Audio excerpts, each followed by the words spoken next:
Vrindavan so one नहीं, नंद गाँव सो गाँव। वंशी वट सो वट नहीं, कृष्ण नाम सो नाम। श्री बांके बिहारी लाल की जय। राधा रानी सरकार की जय। प्रिय बंधुजनों, माघ मास का 21वां अध्याय।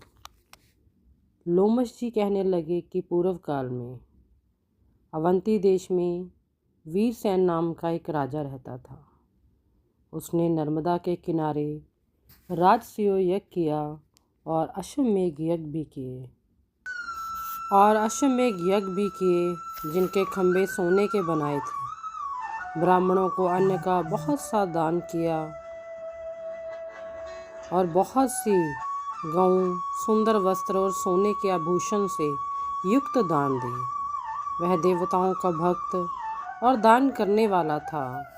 भद्रक नाम का एक ब्राह्मण, जो अत्यंत मूर्ख, कुलहीन, कृषि कार्य करने वाला, दुराचारी तथा अधर्मी था, वह भाई बंधुओं से त्यागा हुआ इधर उधर घूमता हुआ देव यात्रियों के साथ प्रयाग में आया और माघ में उनके साथ 3 दिन तक स्नान किया। वह 3 दिन में ही निष्पाप हो गया। फिर वह अपने घर चला गया। वह ब्राह्मण और राजा दोनों एक ही दिन मृत्यु को प्राप्त हुए। मैंने इन दोनों को बराबर इंद्रलोक में देखा। तेज, रूप, बल, स्त्री, वस्त्र और आभूषणों से दोनों समान थे। ऐसा देखकर उसके महात्म्य का क्या कहा जाए। राजसूय यज्ञ करने वाला स्वर्ग का सुख भोगकर फिर भी जन्म लेता है, परंतु संगम में स्नान करने वाला जन्म मरण से रहित हो जाता है। गंगा और यमुना के संगम की हवा के स्पर्श से ही बहुत से दुख नष्ट हो जाते हैं। अधिक क्या कहें, और किसी भी तीर्थ में किए गए पाप माघ मास में प्रयाग में स्नान करने से नाश हो जाते हैं। मैं पिशाच मोचन नाम का एक पुराना इतिहास सुनाता हूँ।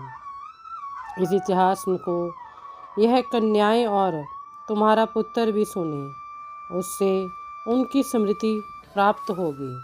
पुराने समय में देवहूति नाम का बड़ा गंभीर और वेदों का जानकार एक वैष्णव ब्राह्मण था। उसने पिशाच को निर्मुक्त किया था। वेद निधि कहने लगे कि वह कहाँ का रहने वाला था, किसका पुत्र था, किस पिशाच ने उसे निर्मुक्त किया। आप विस्तार पूर्वक कथा सुनाइए। लोमश ऋषि ने कहा, किल पज्ञ से निकली हुई सुंदर सरस्वती के किनारे पर उसका स्थान था।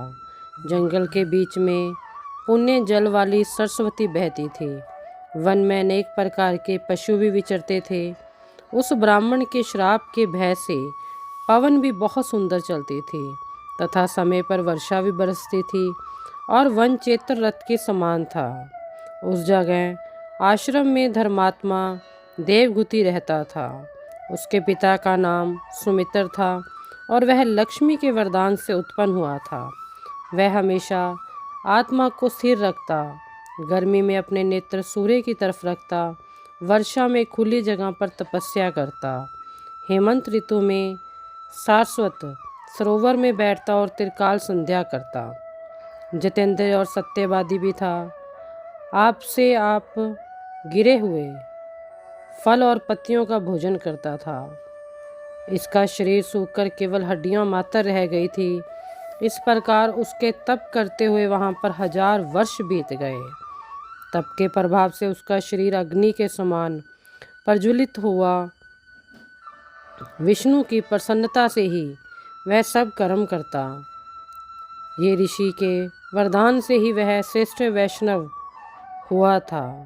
एक समय उस ब्राह्मण ने वैशाख महीने की एकादशी को हरि की पूजा कर उनकी सुंदर स्तुति कर विनती की। उसकी विनती सुनकर भगवान उसी समय गरुड़ पर चढ़कर उसके पास आए। चतुर्भुज, विशाल नेत्र, मेघ जैसा स्वरूप भगवान को स्पष्ट देखकर प्रसन्नता के मारे उसकी आंखों में आंसू भर आए और वह खुशी के मारे भगवान को प्रणाम करता उसने अपने शरीर को ही याद ना रखा और भगवान के ध्यान में लीन हो गया। तो भगवान ने कहा कि हे ऋषिवर, मैं जानता हूँ कि तुम मेरे परम भक्त हो, मैं तुमसे अति प्रसन्न हूँ, तुम वर मांगो। इस प्रकार भगवान के वचन सुनकर प्रेम के मारे लखड़ाती हुई वाणी में कहने लगा कि हे दाता, हे कन्हैया, हे हरि, अपने माया से शरीर धार करने वाले आपका दर्शन देवताओं को भी दुर्लभ है। अब आपका दर्शन भी हो गया, मुझको और क्या चाहिए। मैं हमेशा आपकी भक्ति में लगा रहूं। भगवान उसके वचन सुनकर कहने लगे कि ऐसा ही होगा, तुम्हारे तप में कोई बाधा नहीं पड़ेगी। जो मनुष्य तुम्हारे कहे गए स्तोत्र को पढ़ेगा उसकी मुझ में अचल भक्ति होगी, उसके धर्म कार्य हमेशा होते रहेंगे, उसकी ज्ञान में परम निष्ठा होगी। प्रिय बंधुजनों, आज की कथा से यही शिक्षा मिलती है कि किया गया भगवान का जब भगवान का तप कभी व्यर्थ नहीं जाता। बांके बिहारी लाल की जय।